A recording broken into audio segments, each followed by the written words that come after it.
Vanoggend fokus ons 'n bietjie op gelyke indiensneming, wetgewing en so, en Annelies Crosby gesels met my. Sy is die regsintelligensiebestuurder by Agbiz. Annelies, baie welkom by Grootplaas. Dankie. Dis so lekker om jou te hê. Vertel vir my, kom ons gee, kan jy dalk vir my 'n groter prentjie net skets as dit kom by gelyke indiensneming in landbou? Wat is die nuutste? So gelyke indiensneming op sigself is nie iets nuuts nie. Ons het ons nou al vir 'n geruime tyd wat werkgewers wat meer as 'n sekere omset of meer as 'n sekere aantal mense in diens het, moet voldoen. Maar in die verlede kon jy jou eie teiken stel gebaseer op die demografie ensovoorts.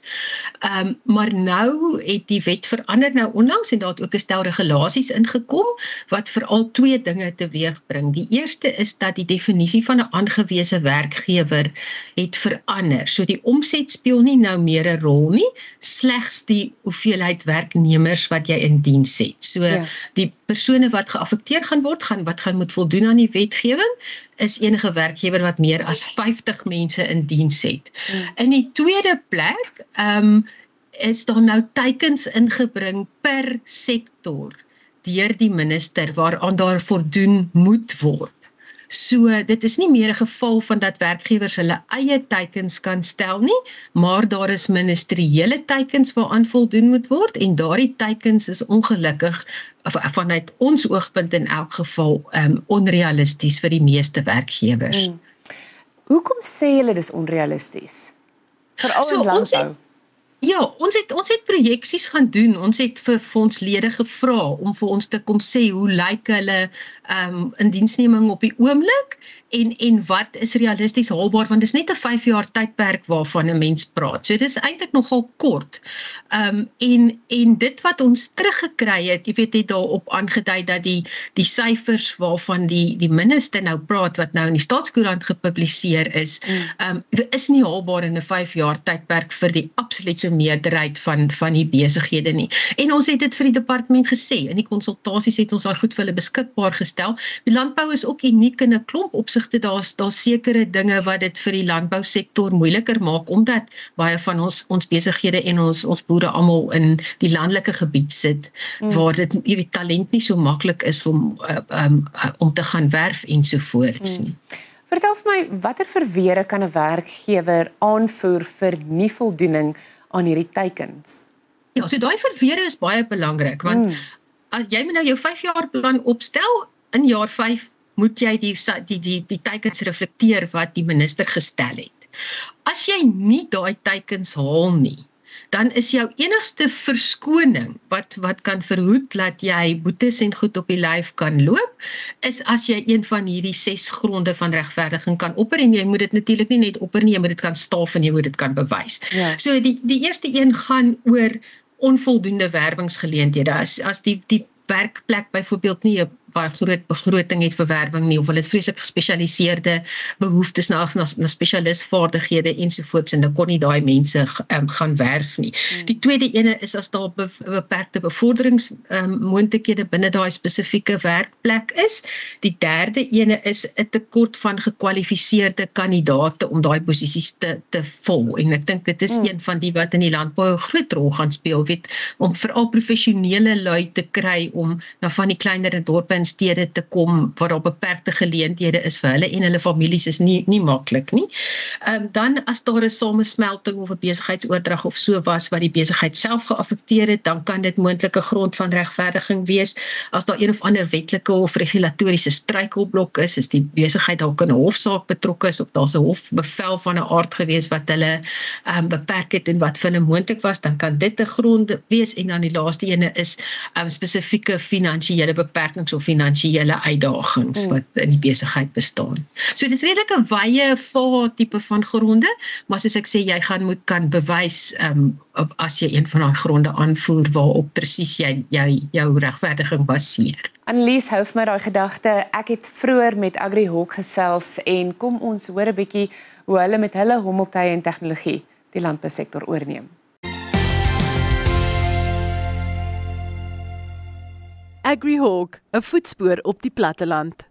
Vanoggend gesels ek met Megan Momberg. Nou sy is die bemarkingshoof by AgriHawk en hulle is die spesialiste as dit kom by hommeltuie en presisie boerdery. Megan, baie welkom hier by Grootplaas. Hallo, hoe gaan dit? Dit gaan goed. Vertel vir my, hierdie is baie indrukwekkend. Ja. Wie en wat is julle? So ons is AgriHawk. Ons spesialiseer in landbou hommeltuie en in presisie boerdery. So ons is daar in Limpopo en ja, dis wat ons doen. Ons weet tegnologie en boerdery gaan deesdae hand aan hand. Jy kan amper nie meer winsgewend of doeltreffend boer sonder om van tegnologie gebruik te maak nie. Nou vir iemand wat dalk nie weet wat 'n hommeltuig se waarde tot 'n boerdery is nie. Wat se tipe impak maak dit vir boere? Dit is vir ons baie belangrik om vir boere te wys dat dit 'n baie winsgewende ding is om deel van jou boerdery te hê. So dit het definitief sy plek in die boerdery. Ons is in 2025, so tegnologie raak al hoe meer en meer deel van boerdery. So dit is vir ons baie belangrik om te wys waar vind hy sy plek in jou boerdery en hoekom dit jou gaan help op die einde van die dag. En vir iemand wat dalk nie weet nie, 'n hommeltuig is nie net 'n speelding nie. Wat kan jy alles met 'n hommeltuig op 'n plaas as deel van 'n boerdery maak? Dis korrek. Ja, hommeltuie word nou deel van die toerusting van jou plaas, nê. So boonop dat ons spuit en strooi met al die drones, doen ons baie presisie boerderywerk ook. So ons doen plantgesondheid, plantstand. Dit is baie belangrik vir boere om al hoe meer presies te wees met hulle gewasse. En dan boonop dit het ons sekuriteit en ons het baie ouetjies hou van jag met die termiese hommeltuie. Ja. So nee, dit doen definitief baie goed in die boerderye en is baie akkuraat ook. Die boere hou daarvan, veral in hierdie jaar wat dit so baie gereën het. Is dit 'n baie goeie ding om deel te hê van jou boerdery. Hoekom speel baie reën 'n rol? Weet jy wat, nee, wanneer dit baie reën is dit baie moeilik vir die boere om in hulle lande te kom. Boonop dat hulle nie kan inkom nie. As hulle kan inkom, daai wat hulle bietjie van die pad af gly, trap ook baie gewasse. So hierdie trap geen gewasse nie. Jy sit vir hom al oor jou lande en hy doen sy spuitwerk en hy's baie akkuraat. Jy kan dag en nag spuit wanneer dit nat is. Ja, jy kan maar enige tyd spuit wanneer jy wil. Nou julle is spesialiste as dit kom by met hommeltuie. Hoe ver strek julle dienste in Suid-Afrika? Hoe groot is julle? Ons is baie bevoorreg om die afgelope 2 jaar regtig uit te kon brei. Ons het maar begin in Nylstroom in Limpopo, ons is in Komati en in Malmesbury en dan het ons hande gevat met groot koöperasies reg oor die land soos VKB, NWK, Afgri en Keis en al daai plekke. So ons is baie bevoorreg om reg oor Suid-Afrika te wees.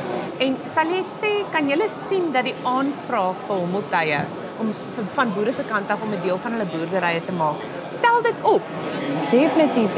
En ons sien dit veral met die tradisionele boere. Ja. So ons gaan spuit so nou en dan by tradisionele boere wat hulle kom kyk en as jy weer sien hulle foon uit, dan is hulle nou so beïndruk en dan as jy mense weer sien dan vra hulle kwotasies aan op dit en vir die dienste raak met al hoe meer so nee, hulle sien regtig die werklikheid soos wat se impak dit op hulle boerdery het en waar dit help en winsgewend is vir hulle, ja. Dis regtig lekker om te hoor. Sê vir my as iemand hierna kyk en hulle stel belang, hulle wil meer weet, hoe kan mense en boere en mense in die boerdery julle in die hande kry? So ons is natuurlik op Facebook en Instagram. Ons is AgriHawk. Ons webwerf is www.agrihawk.africa. So hulle kan ons daar in die hande kry en ons sê ons is maar altyd 'n foonoproep weg. So ja, hulle gaan ons oral kan kry. Dankie vir die gesels.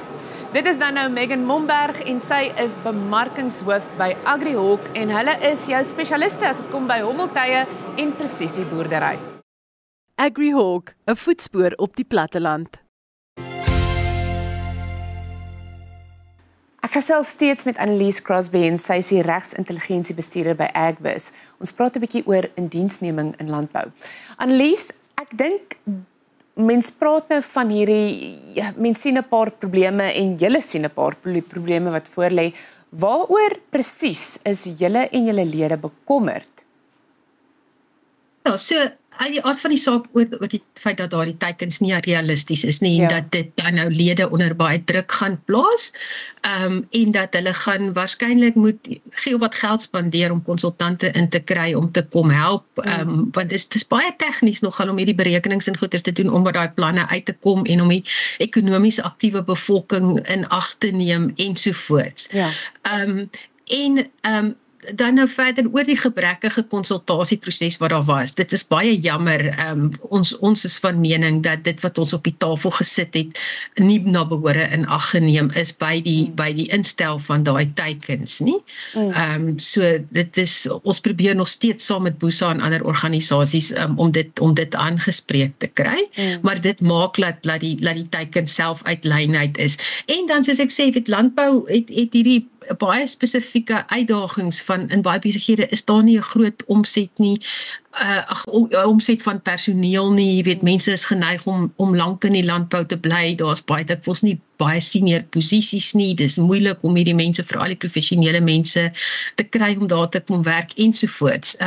So ons, en dan natuurlik die feit dat landbou, bosbou en visserye is saamgegooi in een kategorie, een stel teikens vir die 3 sektore, en landbou het natuurlik, is 'n baie diverse sektor, daar's redelike klein werkgewers, daar's baie groot werkgewers, daar's subsektore wat almal hulle unieke uitdagings het, en dit is ook nie werklik in ag geneem in hierdie hele proses nie. Ja, natuurlik het julle al baie gedoen om hierdie bekommernisse aan te spreek. Hoe lyk die pad vorentoe vir julle? Wat meer kan mens doen? Ja, so ons het voorleggings gemaak, ons het die voorleggings gestaaf, ons het dan die openbare verhore wat daar was, deelgeneem wat redelik beperk was. Ons binne Boesa praat ons met die ander sektore, en dit is verseker nie net die landbousektor sektor wat ongelukkig is met die teikens nie, daar's binne heelwat ander sektore ook ongelukkigheid en bekommernisse.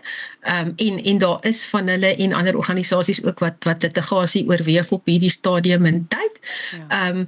Daar's ook gesprekke met die minister, daar was reeds een gesprek gewees, en daar gaan hopelik terugvoer kom van die minister se kant af. So ons hou maar aan om al daai kanale te probeer gebruik, maar terselfdertyd is dit belangrik dat werkgewers moet begin om hulle self te rad om te voldoen. Ja. En ons probeer hulle help, ons probeer ons lede help, deur middel van werkswinkels, om, jy weet nou, die nodige in plek te sit om te kan voldoen aan hierdie wetgewing en werklik te verstaan hoe werk dit, hoe bereken jy daai teikens, wat is jou gronde van regverdiging, wat se papierwerk en papierspoor moet jy doen om jouself te beskerm. Ja, en dis wat ek juist nou wil vra, as dit kom by werkgewers, wat sal jy sê is die eerste ding om nou te doen? Die eerste stap? Ja, so hulle werkgewers moet op hoogte kom, hulle moet uitvind wie is die ouens wat hulle kan help as hulle hulp nodig het. Hulle moet begin om daai planne op te stel, jy moet gaan kyk na, maak seker in watter sektor val jy, want party ouens kan oor meer as een sektor opereer. Maak seker of jy primêr nasionaal funksioneer of provinsiaal, indien provinsiaal meerderheid van jou werkgewers in watter provinsie is hulle. Kyk na die ekonomies aktiewe bevolking vir of jy nou nasionaal of provinsiaal is. Jy moet daai goeders moet jy gaan dan nou bereken in terme van die teikens wat die minister gestel het, en baie belangrik, werkgewers gaan uiters versigtig nou te werk moet gaan wanneer hulle mense aanstel of mense bevorder, want jy kan deur daardie persone kan jy hof toe gevat word en aangevat word as iemand nie aangestel word nie, en hulle reken hulle het 'n redelike kans gestaan en hulle kom uit 'n aangewese groep uit, so die werkgewers kan regverdig waarom hulle daai besluite geneem het aan die einde van die dag. Wel, Annelies, ek is so dankbaar dat ons vanoggend met jou kon gesels. Dankie vir die inligting en dat jy met ons gedeel het. Sterkte daar by julle. Baie dankie, lekker dag.